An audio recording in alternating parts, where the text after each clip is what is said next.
The honourable member from Foothills. Canadians are not buying what this Prime Minister is selling because they know the carbon tax is not worth the cost. Canadians can't put gas in their car, food on their table. They know the real pain of the carbon tax. So does the parliamentary budget officer who confirmed that the Liberals have an economic analysis of the carbon tax that shows the real pain of that tax, but they refuse to release it. I wonder why. Maybe because it confirms what Conservatives and Canadians have been saying all along, that the carbon tax isn't worth the cost. Right. Will the Prime Minister unmuzzle his budget watchdog, table a report, and admit to Canadians that the carbon tax is all pain, no gain? The Honourable Minister of Finance and Deputy Prime Minister. Mr. Speaker, the people who I sincerely believe need to be unmuzzled are the Conservative MPs. Oh my goodness. It is time for Canadians to know which Conservative MPs believe a woman's right to choose should be ended in Canada. And it is definitely time for Canadians to know whether Conservative MPs believe in tax fairness or whether they believe in tax breaks for their wealthy friends. Tomorrow, we'll find out. Yeah. The honourable member from Foothills. I can see why the Liberals don't want to answer this question. The Prime Minister tried to sell this fairy tale that Canadians are better off paying the carbon tax to Canadian mayors last week. He got booed off the stage. Even big city mayors know that the carbon tax isn't worth the cost. That's right. That video almost has 100,000 views. Food banks are saying visits are up 50% and they can't even keep up with demand. Exactly. There's a secret Liberal report that understands or shows that the Liberal carbon tax is not worth the cost. Will the Prime Minister table that report, end the carbon tax cover-up, and admit to Canadians that the carbon tax is all pain, no gain? The Honourable Deputy Prime Minister and Minister of Finance. Mr. Speaker. Conservative leader is fond of making inflammatory statements. Oh my God, boo-hoo-hoo. System of early learning and childcare a slush fund. He called co-op housing Soviet-style housing, and he called brave Ukraine dismissively a faraway land. But he is silent on one issue, and that is tax fairness. Tomorrow, he's not going to be able to dither anymore. Every single Conservative is going to have to take a stand. We'll see what they really believe. Here, here. The Honourable Member for Beauport-Limoilou. We need to revisit the Auditor General's 3 disturbing reports. She paints a picture of a total loss of control over public funds. Under the Liberals, there has been an explosion of untendered contracts with no explanation. Consultants have gotten rich without accountability and without anyone even knowing whether or not they delivered the required services. Public funds were allocated to ineligible projects. How is it possible to lose control to such an extent without a single person being held accountable? The Honourable Minister of Public Services and Procurement. Thank you, Mr. Speaker. I thank my colleague for asking that question. It gives me the opportunity to remind the House that the Auditor General's work and the work of all other institutions is important, and that is why the report she tabled last week was well received. The report puts forward observations that are about identical to what we've had for about a year now, and for this reason we will continue to do the work that we've been doing for a year. The Honourable Member for Beauport-Limoilou. Let's recap.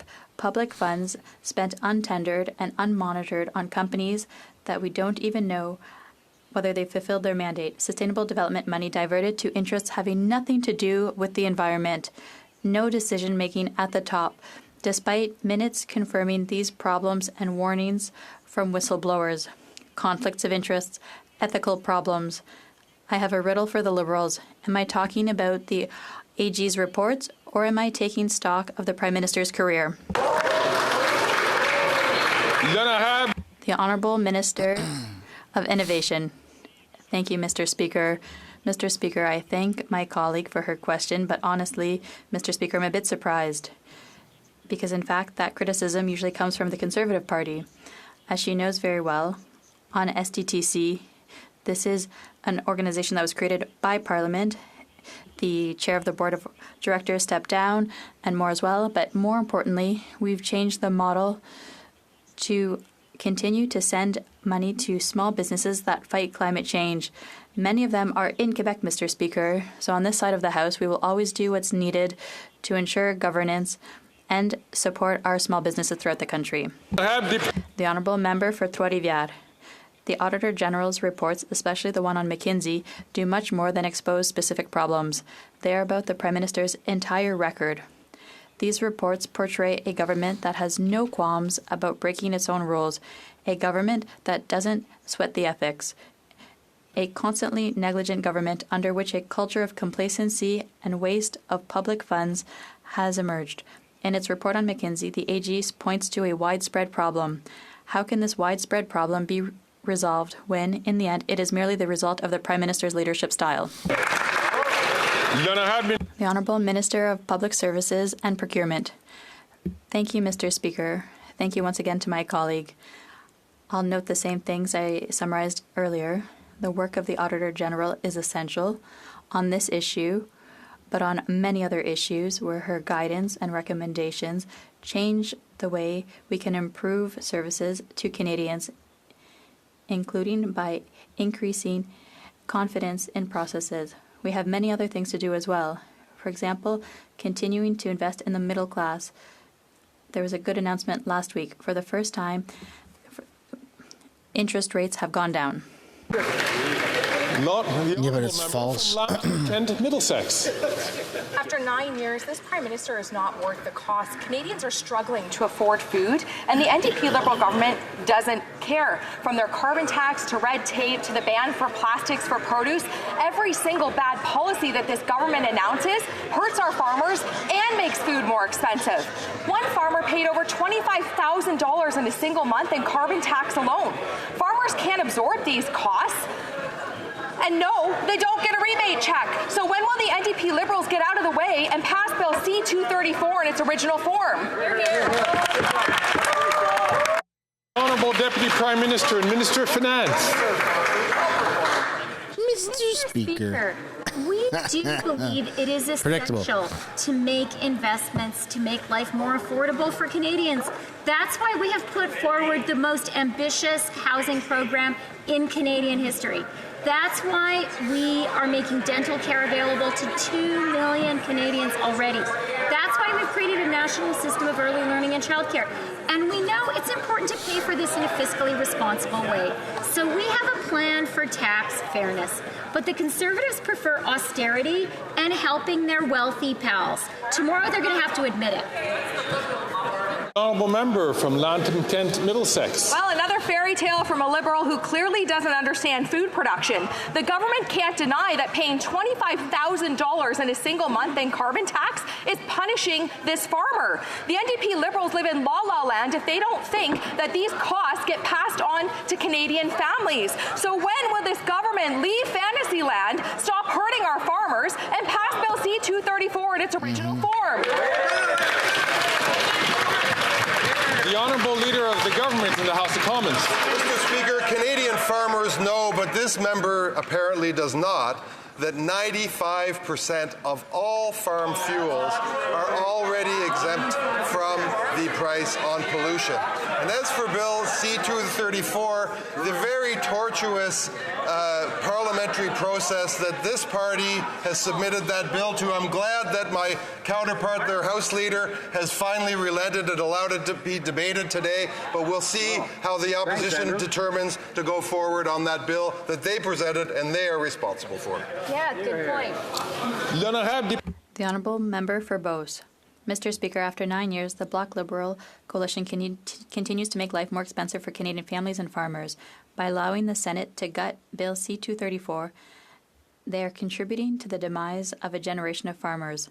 The Bloc and the Prime Minister are not worth the cost. Food prices have never been so high, and food bank use has increased by 25% in the last 6 months in Beauce. Will the government commit today to vote according to the will of Canadians and pass Bill C-234 in its original form? The Honourable Leader of the Government in the House of Commons. Mr. Speaker, farmers in Beauce are very smart people. They know very well that 95% of farming fuels are exempt from all form of price on pollution. This is a message that seems to have escaped their member, however, so I will give him a reminder that the bill he is talking about will not be able to assist those farmers. I look forward to seeing the process that the Conservative Party will use to try and get this bill through. The honourable member and Minister of Finance. Thank you, Mr. Speaker. Mr. Speaker, Canadians believe in fairness. Many of the wealthiest Canadians make most of their money through investments, and they can often wind up paying a lower overall tax rate than a nurse or a carpenter. That's not fair. That's why today our government is introducing changes that will result in a small number of well-off Canadians paying a little more tax. This will make our tax system fairer. That is fairness for all generations. Hear, hear. The honourable member from Thornhill. Speaker, the Prime Minister was warned multiple times about security threats from foreign interference. He was told measures to protect something as fundamental as our democracy were insufficient, and he repeatedly failed to do anything about it. We now know that members of this House knowingly assisted hostile foreign states against Canada's interests, and the government hides behind national security and cabinet confidence while these members are still allowed to sit in caucus, sit in this House, and serve their communities second. They've redacted and withheld documents from the Hogue Commission. So will they hand over all of the documents unredacted with names? The honourable Minister for Public Safety. Canadians deserve it. Speaker, as I said earlier in question period, our government has always collaborated with the Hogue Commission and senior public servants who are responsible for decisions around redactions work collaboratively and constructively at all times.